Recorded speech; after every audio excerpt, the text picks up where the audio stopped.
Una Universidad Nacional de Hurlingham.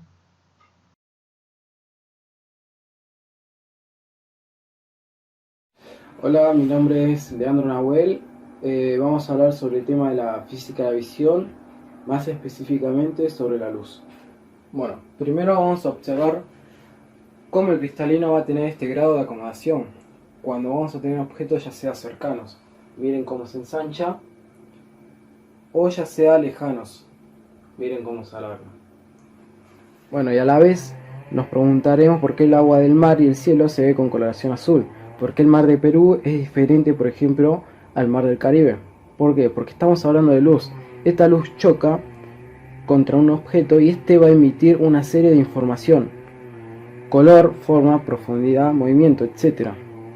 Y esto va a generar una imagen visual, por lo cual va a llegar y va a ser percibido por unas partes que lo va a explicar después mi compañero más específicamente del globo ocular. Entonces, ya dicho esto, nosotros estaríamos hablando de ondas. Esta luz se ve emitida sobre ondas. Estas ondas tienen sus particularidades, sus partes, como por ejemplo tenemos la amplitud, que se ve separada desde la base hasta la parte superior de la cresta, ¿no? Después tenemos la longitud de onda, que es la distancia entre cresta y cresta. Después también la onda tiene frecuencia, ¿no? A mayor frecuencia y menor frecuencia. Entonces, esta luz se ve emitida a través de ondas, ¿no? Puede ser a través de una radiación electromagnética, que puede ser a través de una onda, o también llamada a través de una partícula. Entonces, cuando nosotros vemos una onda electromagnética, esta va a llegar otra vez de onda para obtener un estímulo visual, que esto va a llegar al globo ocular y va a ser percibido por el cerebro. Entonces, dicho esto, nosotros vamos a tener una gama de espectros, ondas de diferentes longitudes, medidos por nanómetros, como por ejemplo podemos ver ahí 650 nanómetros, 700 nanómetros, ¿no? Pero los colores, o el rango cual nosotros vamos a percibir, está en el orden de 380, no sé si podemos ver ahí, 380 a 750. Por eso es que nosotros no podemos percibir las ondas de rayos X, por ejemplo, o la de radares, etc. No lo logramos percibir porque está fuera del rango visual. Ahora lo dejo con mi compañero Nacho para que les explique cómo se desempeñan estas ondas en los diferentes fenómenos. Hola, soy Cáceres Ignacio y voy a hablar de la reflexión de la luz. Este fenómeno se da cuando un rayo de luz es emitido principalmente por el sol, que es la principal fuente de luz. Es emitido el rayo y choca con una superficie, y al chocar y no poder penetrar la luz es rebotada y es devuelta hacia el mismo medio donde fue emitido. Ejemplos de la reflexión de la luz en la vida cotidiana se dan, por ejemplo, cuando nos miramos al espejo o cuando nos vemos reflejados en un charco de agua, por ejemplo. Existen dos tipos de reflexión difusa y reflexión especular. En la reflexión difusa, los rayos de luz chocan con una superficie rugosa y regular y emiten una serie de rebotes de las ondas de la luz de forma aleatoria, es decir, al azar.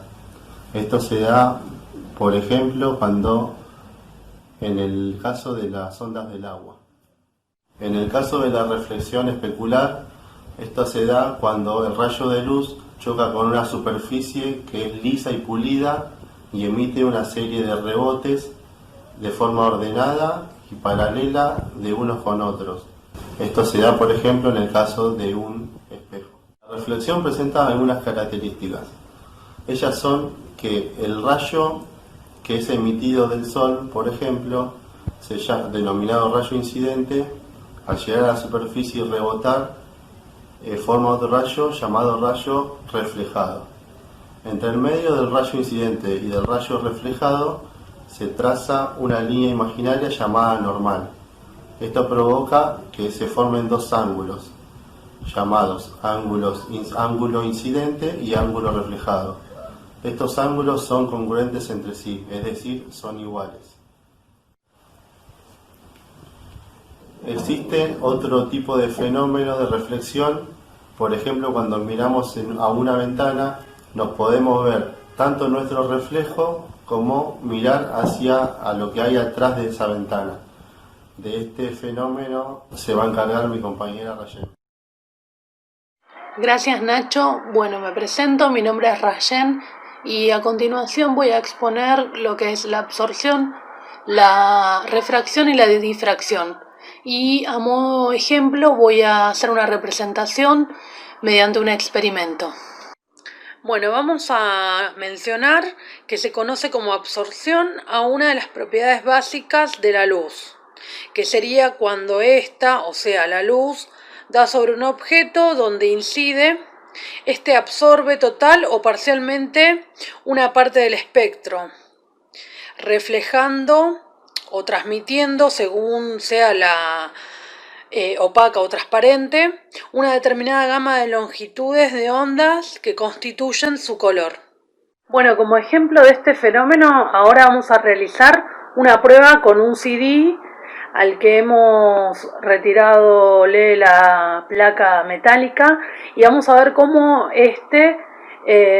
la luz que es proyectada en el CD hace una gama de colores como el que estamos viendo en este momento en el gráfico. Acá tenemos el CD y vemos cómo al girarlo y al proyectarse la luz de la lámpara refleja esa gama de colores de las que estábamos viendo anteriormente en el gráfico. En este caso lo que vamos a hacer una demostración es explicando el fenómeno de la refracción de la luz, que es cuando vemos al objeto en una dirección, por ejemplo acá abajo, pero en realidad se encuentra en otra, que es cuando ingresa al vaso, ¿sí? De esta manera se encuentra en una dirección, pero en realidad está en otra. Esto se debe a que el objeto es reflejado en otra dirección cuando cambia de una densidad a la otra. El aire, por ejemplo, tiene una densidad distinta a la del agua, sufriendo de esta manera un cambio del tipo visual óptico. Bueno, para finalizar, en la difracción se refleja a través de las ondas electromagnéticas como la luz visible. Un ejemplo claro en el que se manifiesta y todos tenemos la capacidad de percibir mirando las nubes, por ejemplo. El sol destella a través de ella y es ahí donde se produce la desviación de la luz, o sea, de las ondas, al encontrar un obstáculo que tiene un tamaño aproximado o incluso más pequeño que la longitud de onda. Bueno, el acomodamiento ocular es el proceso en el cual el cristalino le permite al ojo de forma directa enfocalizarse en objetos cercanos. Bien, esto también es considerado como un fenómeno porque es debido al estado en el que se encuentre el ojo. En este caso se encuentra de forma neutral o relajada. Si bien el ojo está preparado como para enfocalizarse en un objeto cercano, está preparado para enfocalizarse en un objeto lejano. Si bien también se dice que la capacidad ocular va disminuyendo a partir de la edad y las distintas etapas, notoriamente a partir de la cuarta y quinta etapa es donde uno por medio ya tiene completamente dificultades y empieza a entrar dentro de una patología o de un trastorno. Este trastorno es conocido como una acomodativa presbixia. ¿Qué es esto? Esto es una pérdida de visión y de enfoque. Esto lleva a otras enfermedades oftalmológicas. Bien. Por otra parte, se dice también que el acomodamiento del ojo está constituido por diferentes estructuras, como todo, ¿no? En torno al mismo está constituido por el interior del ojo, el cuerpo ciliar, los músculos ciliares, los coroides, las fibras onulares, que son las que constituyen estos elementos. Vamos a decir también que son como suspensorios para el cristalino, que es nuestro énfasis de todo esto, ¿no? Esto principal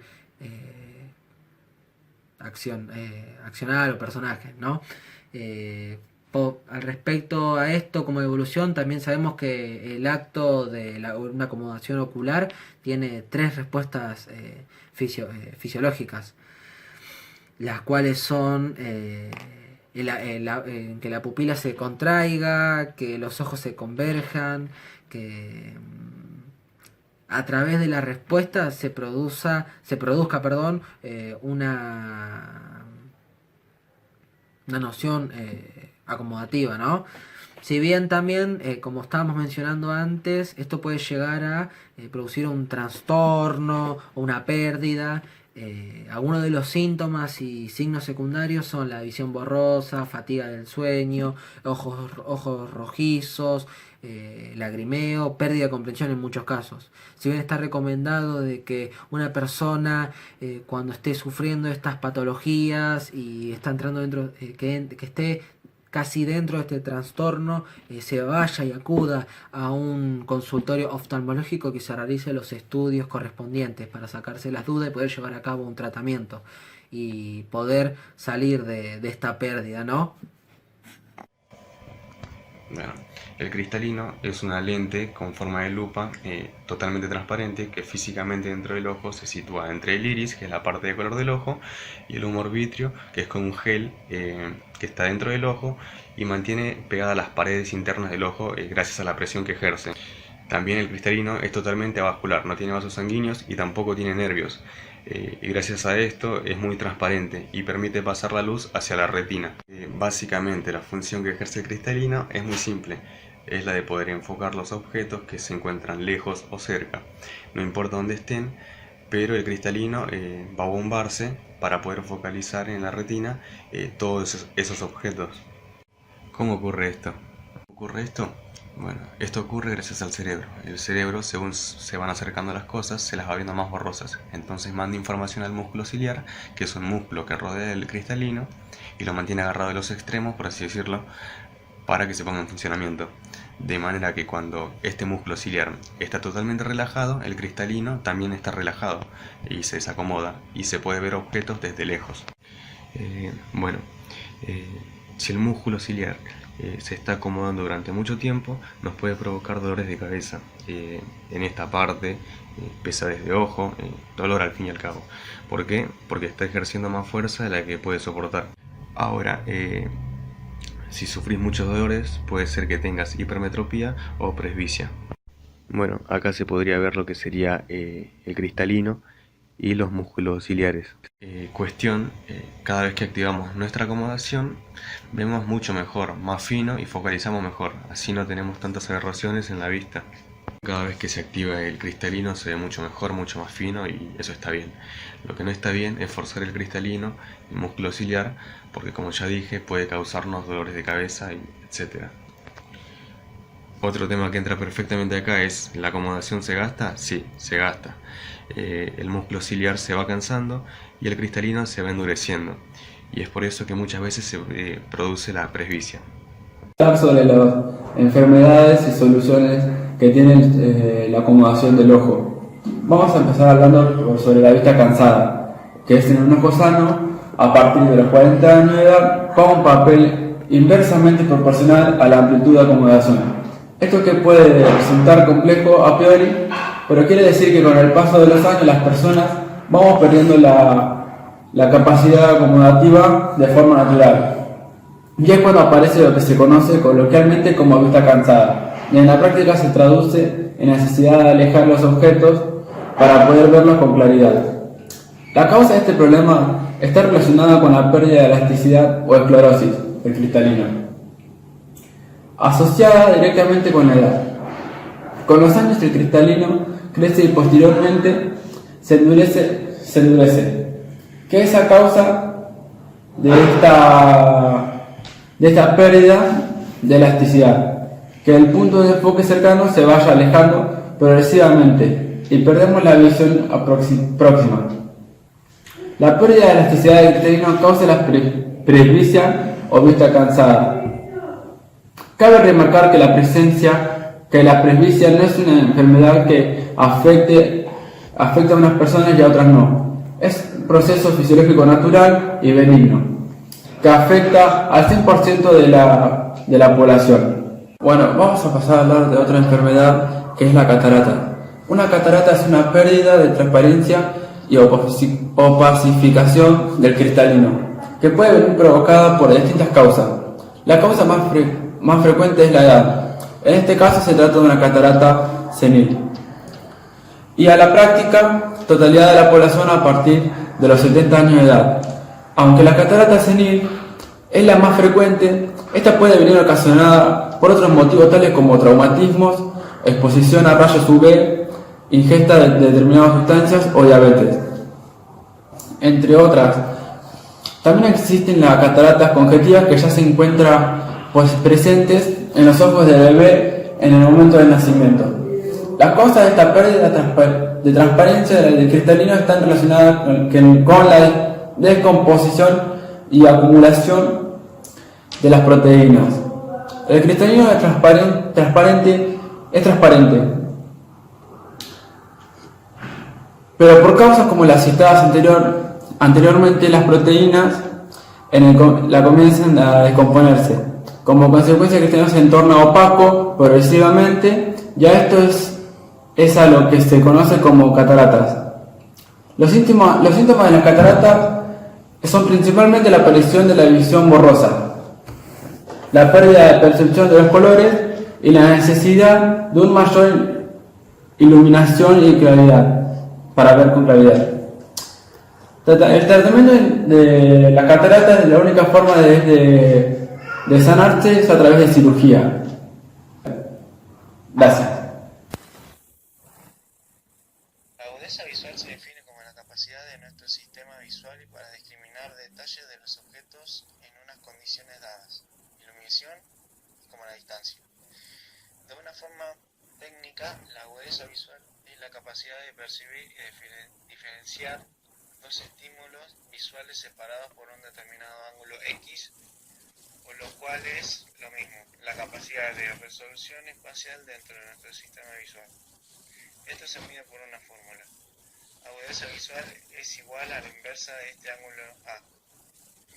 La agudeza visual es una función compleja, por lo tanto se define como la capacidad de detectar un objeto en el campo de visión mínimo visible, la capacidad de separar los elementos críticos de un test mínimo separable y la capacidad de nombrar un símbolo o identificar su posición mínimo reconocible. No depende del buen estado y funcionamiento del ojo, depende del estado de la vía óptica y del estado de la capacidad visual, ya que la visión es el proceso por el cual se percibe e integra la información recibida por nuestro sistema óptico.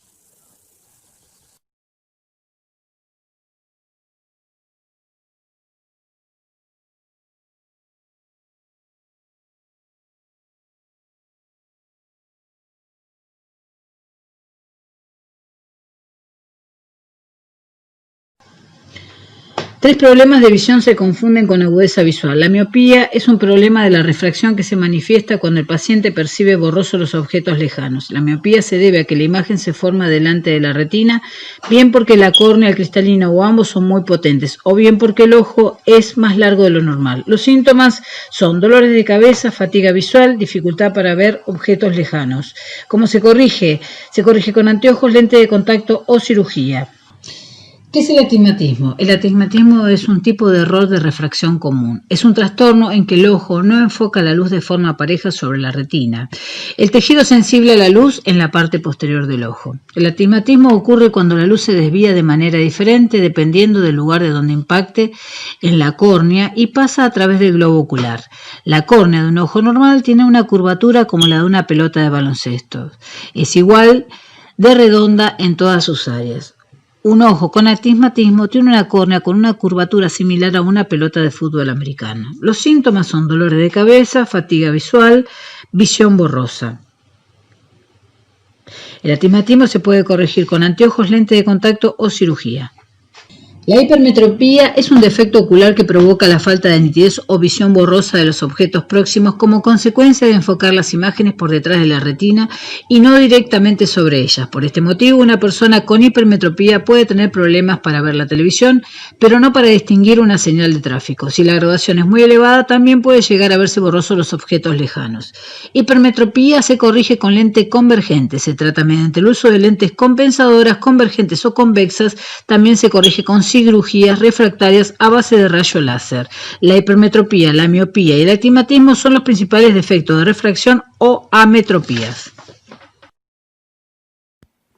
La forma correcta de medir la agudeza visual es mediante los test optótipos. Tenemos 3 tipos de test. El test de Lea, que fue creado especialmente para niños con figuras para que puedan reconocerlas y representarlas. Después tenemos el test de Lund-Dolt, serie de anillos en los que se debe identificar una discontinuidad en las figuras, y el más conocido, que es el test de Sneller, el cual se debe identificar letras a una cierta distancia y con ciertas medidas. Hola, mi nombre es Leonel Bertoglio y voy a hablarles sobre los músculos externos del ojo. Como su nombre lo indica, son los músculos que se encuentran por fuera, en la parte externa del ojo. Ellos nacen del interior de la órbita ocular. En conjunto, permiten la movilidad del ojo y dirigir la mirada. Bueno, acá tenemos el ojo con sus músculos. Primero es saber que hay 2 grupos de músculos, los 4 músculos rectos y 2 oblicuos. Voy a hablar del primer músculo, que es el recto superior. Este músculo, cuando se contrae, lo que hace es girar el ojo hacia arriba, alejándolo de la línea media. Bueno, el recto inferior, este músculo puede realizar varios movimientos. Su principal movimiento es girar el ojo hacia abajo y asistir a la línea media, alejándolo de ella. El recto medial es el músculo que permite la aducción. Quiere decir que va a hacer que el ojo gire en dirección a la nariz. El recto lateral o externo, cuando se contrae, produce la abducción. Quiere decir que va a girar el ojo en dirección contraria a la nariz, va a girar hacia afuera. El oblicuo superior se extiende desde el interior de la órbita hasta la parte superior y externa del ojo. Cuando se abduce, deprime y rota el ojo medialmente. El oblicuo inferior o menor, cuando se contrae, abduce, reprime y gira de forma lateral el ojo.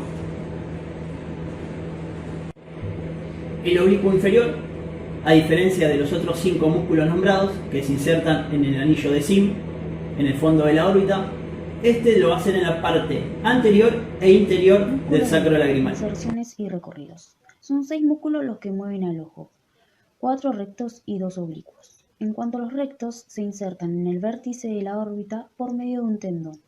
Una vez que atraviesan la órbita, se insertan en el globo ocular por un tendón aplanado.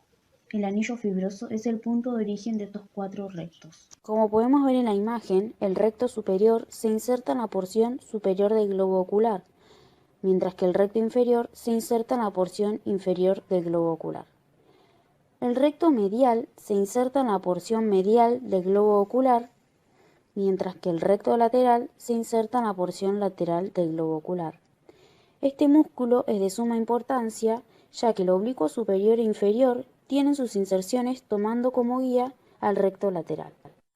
El oblicuo superior tiene como origen en la parte posterior del techo de la cavidad orbitaria. Este músculo se va dirigiendo a la parte superior de la órbita, hasta que tropieza con una estructura tendinosa, el cual lo va a atravesar y, como podemos ver en la imagen, se va a insertar en la parte superior del globo ocular, ocupada entre el recto superior y el recto lateral. El músculo oblicuo inferior va a tener como punto de origen la parte anterior de la cavidad orbitaria. Este músculo se va a dirigir por la parte inferior de la cavidad orbitaria y va a tener como punto de inserción, como podemos ver, entre el recto lateral y el músculo inferior del ojo. Buenas, mi nombre es Patricio Chanquía. Mi parte que me toca exponer es la irrigación tanto arterial como venosa de los músculos externos del ojo y su inervación motora. La irrigación arterial de este complejo muscular está dado principalmente por la rama interna de la arteria carótida. Esta rama interna lo que va a hacer es emitir 3 ramas, las cuales son la arteria muscular medial, arteria muscular lateral y la rama lagrimal. La arteria muscular medial va a dar su irrigación a los músculos recto inferior, recto interno y el oblicuo inferior. La rama muscular lateral va a dar su irrigación al recto superior, recto lateral y oblicuo superior, y la arteria lagrimal va a participar en la irrigación del recto lateral. Su drenaje venoso está compuesto por principalmente la vena central de la retina. Esta vena va a desembocar en la vena oftálmica superior e inferior, y allí es donde se realiza su drenaje venoso. Este complejo de venas, al no tener válvulas, lo que hace es realizar completamente el drenaje venoso de ambos grupos musculares de los ojos. Su inervación motora está dada principalmente por el tercer par craneal, el cual es el oculomotor, el cuarto par craneal, que es el troclear, y el sexto par craneal, que es el abducens. El tercer par craneal lo que va a dar inervaciones al recto superior, recto inferior, recto medial y el oblicuo inferior. El cuarto par va a dar su inervación al oblicuo superior y el sexto par va a dar su inervación al recto lateral. El conjunto de estos nervios inerva al complejo muscular del ojo, lo que le permite un movimiento de forma oblicua al ojo.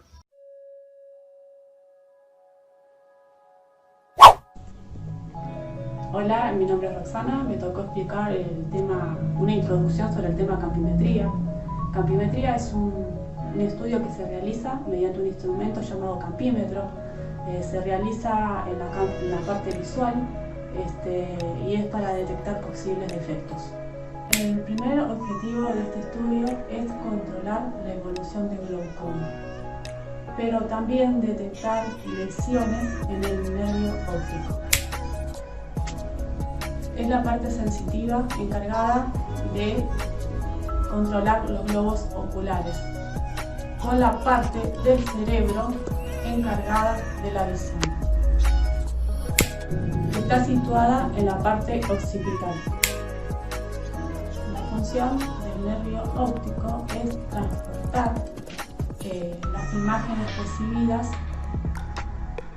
por el sistema visual, que son transportadas por impulsos nerviosos hasta el cerebro para ser procesadas. El campo visual es toda la zona que abarca nuestra vista de un punto central a ambos lados. ¿Sí? ¿Qué enfermedades se pueden detectar con este estudio? Glaucoma, diabetes, cataratas, hipertensión, y presión a la vista. Ahora a continuación mis compañeros Miguel y Ana van a seguir explicando más detalladamente sobre los estudios. Hola, ¿qué tal? Buenas tardes, me presento.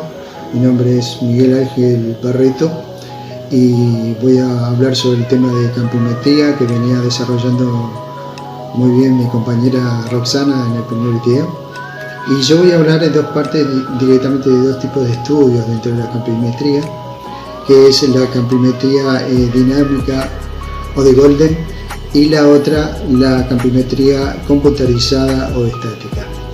Bueno, vamos a volver nuevamente a aplicar una cierta parte para que se entienda lo que voy a hablar. La campimetría es una ciencia que estudia el campo visual de una persona más la periferia. En este caso, con estos estudios se suelen llegar a detectar cierto tipo de afecciones en la visión, principalmente como si fuera como es por ejemplo el glaucoma, la retinosis pigmentaria, otra puede ser, y algún problemita de nervio óptico, que pueden ser captadas a través de este estudio de forma preventiva, y después si ya directamente el paciente tiene alguna dolencia de este tipo, hacer un tratamiento adecuado de acuerdo a lo que vea preveniente el profesional. Vamos a empezar a explicar. Este estudio se realiza con un aparato llamado campímetro. Es como si fuera una media esfera, ¿no es cierto? O un ojo de buey, así como usan los navíos, en este caso, los camarotes. Y en ese ojo de buey tiene como si fuera un soporte en donde el paciente apoya el mentón y tiene delante una cámara, una pantalla con una luminosidad fija, en donde el paciente tiene que fijar directamente la mirada en ese punto fijo. Perdón. Y ese estudio se hace directamente con un ojo a la vez. Se tapa un ojo, se realiza el estudio, se tapa el ojo y se realiza el otro estudio. Bueno, ¿en qué consiste? Consiste en que en esta pantalla aparecen haces lumínicos, que lo acciona el profesional en este caso, en cualquier punto de la pantalla, o sea, derecha, izquierda, arriba, abajo, y tiene un activo trabajo también participante el paciente en este caso. El mismo, cuando aparece un haz de luz, debe oprimir un botón dando aviso de que está apareciendo un haz de luz, o sea que percibe ese haz de luz. Este estudio algunas veces es un poco difícil para el profesional, dado que en estas circunstancias algunas veces existen pacientes ancianas ya de mayoría de edad, o en su caso también niños, y no pueden aprender la metodología del estudio porque tiene una participación activa, en este caso el paciente, y algunas veces por cierta fatiga o por no entender el procedimiento, algunas veces hay algunos diagnósticos erróneos, y por ese tal motivo algunas veces debe volver a ser hecho este estudio. Diferente es lo que sucede con el otro tipo de estudio, que es la campimetría computarizada o estática.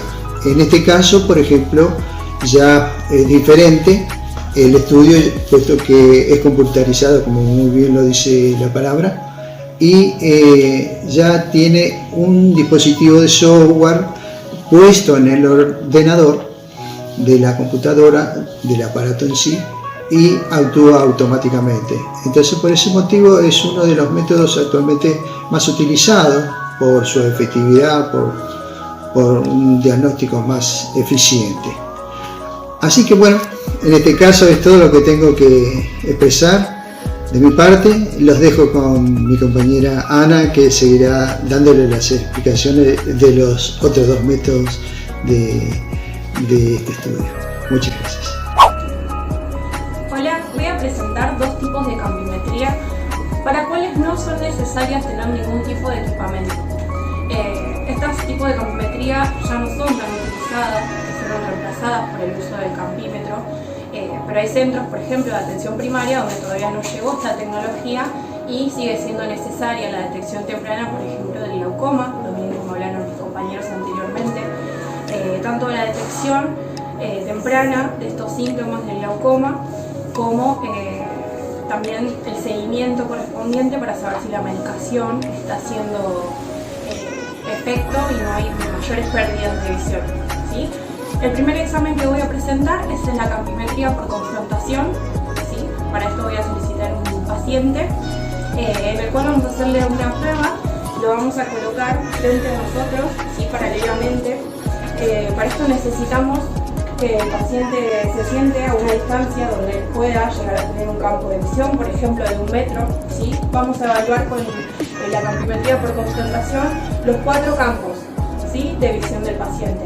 Vamos a hacer un examen biocular y monocular. Vamos a sentarnos frente al paciente, ¿sí? Y le vamos a pedir el examen binocular que